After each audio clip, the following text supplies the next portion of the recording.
welcome back to another video on the Respect and another edition of Smackdown Out of 10. And following his return at Saturday night's main event, Cody Rhodes made his first appearance on Smackdown since losing the world title to John Cena at WrestleMania 41. We also got 2 more Money in the Bank qualifying matches, so yeah, there's a lot happening. And after a quick recap of what went down at Saturday night main event, we got the usual shots of superstars arriving. When we went into the arena, Bianca Belair came out for a bit of a homecoming celebration in her hometown. Belair said she's still injured but wanted to remind everyone she is the EST. Naomi came out to booze and said she's glad to see Bianca's okay. Naomi said all she wants is Bianca's forgiveness. She got a little emotional saying she wants to fix what happened. Then she reveals that she broke into Belair's house and looked through her photos. Naomi threatened Belair, which led to Cargo's music hitting, and she marched to the ring. Sheena and Naomi immediately started brawling.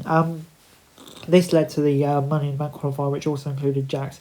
We returned for a break to see the match was already in progress. Nobody was able to keep the upper hand for too long until Jax overpowered both their opponents. They fought through another break into the next segment, so the first half of the show was dedicated to Belair's promo in this bout. The EST promo segment was okay, and yeah, burger in her house was quite funny, and it made sense to flow into the qualifying match. The bout itself was relatively uneventful, but had a few fun spots. In the end, Naomi scored the win by pinning Jax to earn her spot. And I think, yeah, good for Naomi to get the win, probably the best person. And yeah, very intriguing dynamic there with Bianca as well. So yeah, I'm intrigued to see what goes. 6 out of 10. R-Truth then had a brief encounter backstage with Solo Sikoa, Jacob Fatu and JC Mateo, which led to JC challenging into a match. Sikoa accompanied Mateo to the ring, but Fatu was nowhere to be seen. Mateo escaped that Truth and put him in the corner for some shoulder thrusts to get the match started. Truth got a few moves in before Mateo finished him off with a tour of the islands.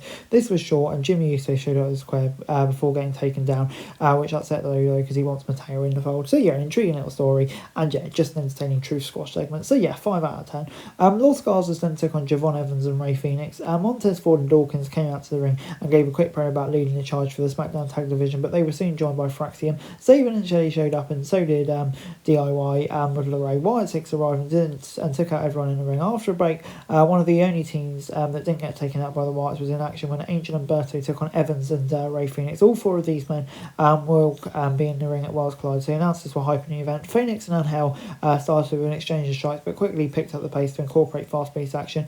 Berto and Evans kept the same pace. This was a high-flying fun encounter, and Angel and Berto and Phoenix were all great. Evans may have made the biggest impact though since he debuted from the main roster. Anyone who doesn't watch NXT probably came away impressed with the young OG. Ethan Page ended up interfering while the ref was distracted 2 different times to cost Phoenix and Evans match. So yeah, I'm going to give it 6 out of 10 for me. I thought, it's a pretty decent match. Got the Worlds Collide hype in, which was needed. So yeah, on the whole, I thought it worked quite well at 6 out of 10. Following a backstage segment with Green and Nick Aldis, Alba Fire ended up in a non-title match against Lena Vega. Green and Pipe and everyone were ringside, and Fire was aggressive out the gate, took control for a few moments, but Head Scissor turned it in for Lena's Vega.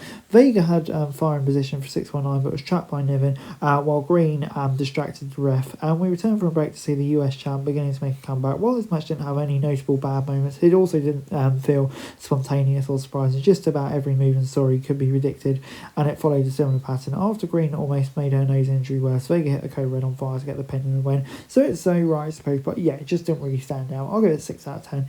And Damian Priest then came out after the break to talk about beating Drew McIntyre and moving on. He addressed Fatu and said he's proud of what he's accomplished, but he didn't respect who he hangs out with. As he was leaving, Fatu came out for his Money in the Bank qualifying match against Andrade and Hayes. The Miz still accompanied Hayes to the ring, even though they appeared to have some friction backstage. Fatu and Andrade took out Melo before trading offense, and yeah, even though all 3 men got into moves, Fatu definitely felt like the most dominant. We've seen Melo and Elo tear the house down several times, and Fatu's ability is no secret, so these 3 pulled out the best match tonight by quite a comfortable margin. Fatu was playing to the crowd quite a bit, so he felt more of a babyface here than any previous match. Fatu took himself out by several minutes by crashing through the barricades, so Melo and Andrade reignited their food. Solo and Mateo came out once Fatu was back in the fight. Jimmy Uso showed them, took out Mateo. During the mayhem, Andrade was able to pin Melo for the win. Fatu clearly blames Sikoa for the loss, so that's going to hype the story there, and Damian Priest as well could be a potential interesting challenger for the US title. So yeah, lots going on for Fatu. I think Andrade definitely gets a big moment like that, which is good. Shame for Hayes as well not to get it, but I think yeah, Andrade will really benefit from that. So yeah, 7 out of 10 from me.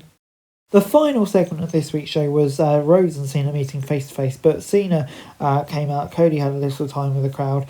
Rhodes brought out Jey, so he sent us into the final commercial break of the night. When we returned, Cena came out and ripped both men for wanting to be like him. Cena brought out Logan Paul and put him over on the mic. After a bunch of trash talking, the heels looked like they were going to have a disagreement before it broke down into a huge brawl for all four men.